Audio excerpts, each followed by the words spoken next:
ANMR ನ್ಯೂಸ್ಗೆ ಸ್ವಾಗತ.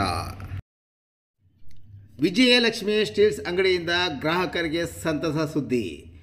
ಗುತ್ತಿಗೆದಾರರಿಗೆ ಪೇಂಟರ್ ಹಾಗೂ ಕಾರ್ಪೆಂಟರ್ಗೆ ಪೇಂಟ್ಗಳು ಮತ್ತು ಹಾರ್ಡ್ವೇರ್ನಲ್ಲಿ ಇಎಂಐ ಆಯ್ಕೆದೊಂದಿಗೆ ಸಾಲ ಸೌಲಭ್ಯ ಸಹ ಇರುತ್ತದೆ.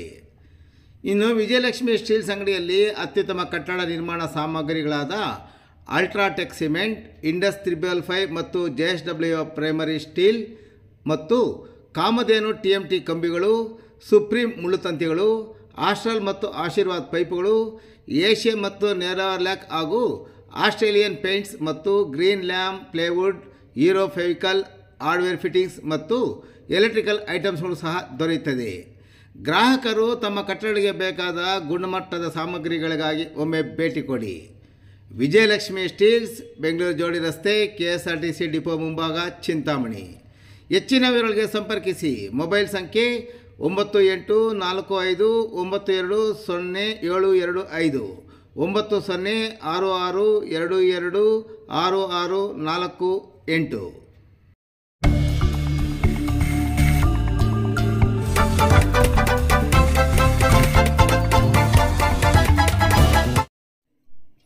ಎಪ್ಪತ್ತು ವರ್ಷದ ವೃದ್ಧೆ ಕೊಲೆ ಮಾಡಿದ ಆರೋಪಿಗೆ ಜೀವಾವಧಿ ಶಿಕ್ಷೆ ಮತ್ತು ದಂಡ.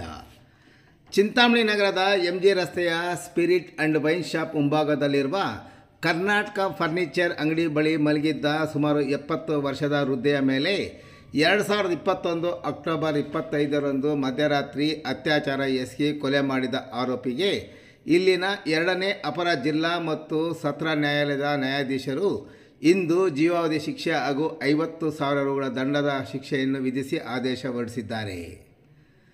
ಅತ್ಯಾಚಾರಕ್ಕೆ ಒಳಗಾಗಿ ಕೊಲೆಯಾದ ಮಹಿಳೆ ಚಿಂತಾಮಣಿ ನಗರದ ತಪತೇಶ್ವರ ಕಾಲೋನಿಯ ನಿವಾಸಿ 70 ವರ್ಷದ ವೃದ್ಧೆ ಲಕ್ಷ್ಮಮ್ಮ ಆಗಿದ್ದು, ಅತ್ಯಾಚಾರ ಎಸಗಿ ಕೊಲೆ ಮಾಡಿ ಜೀವಾವಧಿ ಶಿಕ್ಷೆಗೆ ಒಳಪಟ್ಟ ಆರೋಪಿಯನ್ನು ಚಿಕ್ಕಬಳ್ಳಾಪುರ ಜಿಲ್ಲೆ ಗುಡಿಬಂಡೆ ಸಮೀಪದ ಚಿನ್ನಗಾನಹಳ್ಳಿಯ 26 ವರ್ಷದ ನಾಗರಾಜ್ ಅಲಿಯಾಸ್ ರಾಜು ಎಂದು ಗುರುತಿಸಲಾಗಿದೆ.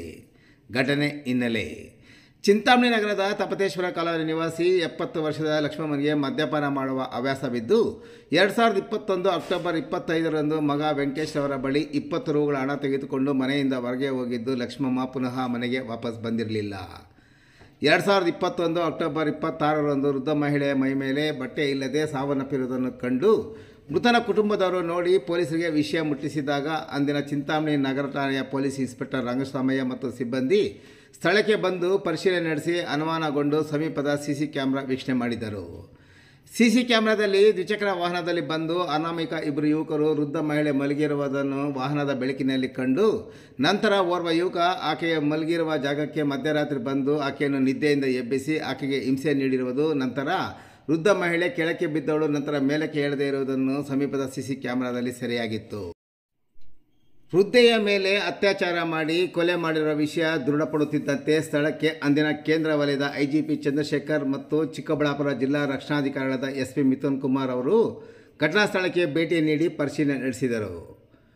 ಮೃತ ಕುಟುಂಬದವರು ನೀಡಿದ ದೂರಿನ ಮೇಲೆ ನಗರ ಠಾಣೆಯ ಪೊಲೀಸರು ಪ್ರಕರಣ ದಾಖಲು ಮಾಡಿಕೊಂಡು ಆರೋಪಿಗಳ ಪತ್ತೆಗೆ ಬೆರಳಚ್ಚು ತಜ್ಞರನ್ನು ಕರೆಸಿ ತಪಾಸಣೆ ಮಾಡಿಸಿದ್ದಲ್ಲದೆ ಸಿಸಿ ಕ್ಯಾಮೆರಾದಲ್ಲಿ ಸೆರೆಯಾಗಿರುವ ವಿಡಿಯೋಗಳನ್ನು ದಾಖಲಿಸಿ ಆರೋಪಿಗಳ ಪತ್ತೆಗೆ ಬಲೆ ಬೀಸಿದ್ದರು.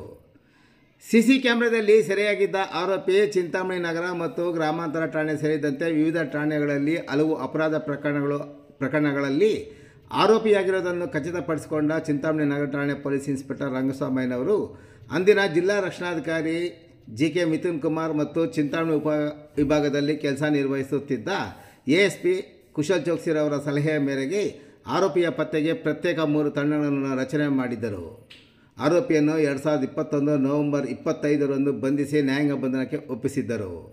ನ್ಯಾಯಾಲಯದಲ್ಲಿ ವಾದವಿವಾದಗಳು ನಡೆದ ನಂತರ ನ್ಯಾಯಾಧೀಶರು ಶಿಕ್ಷೆ ಪ್ರಕಟಿಸಿದ್ದಾರೆ.